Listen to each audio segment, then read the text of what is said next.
Lamdamasige ana laying sang sing asen aning thina semkat sagatuna miyamda afaba makalgi layang pathap phagat-hanbada stairasege senmitlon phagat-hanbada kharada oirabsu mateng pangba ngamgani haina Manipur Legislative Assembly ki Speaker Thokcham Setabetana Fongdukre ngase Palace Compound da leiba Kripa Dasani Advanced Hospital and Research Institute ta nauna sagalaba hemorrhagic stroke and head injury unit amade new modular operation theater hangdopaki thoramda Speaker TH Setabetana haikibada tongan balaina amadi asoka panthoklopa matamda miyamgi seba tawriba analaying sangsing matik chana leiba haibisi yamna mathau tai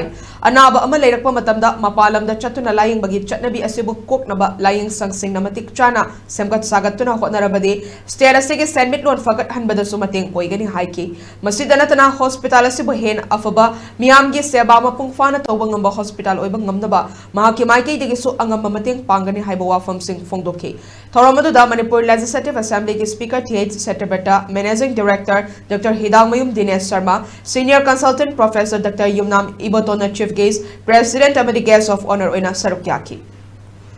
Hoi mapan satwagi hen misi thadong hol tadi hoi semilon dasu ya pa kanbo ngomani na loje marandi hek ana mamto ko Guwahati da Delhi da Bangalore da sun satwagi hen misi hoi da dai aduna mansi thadok pa ngamana ba hen power facility hen power service people ngamagadi mayam thu unchal ro ya khanle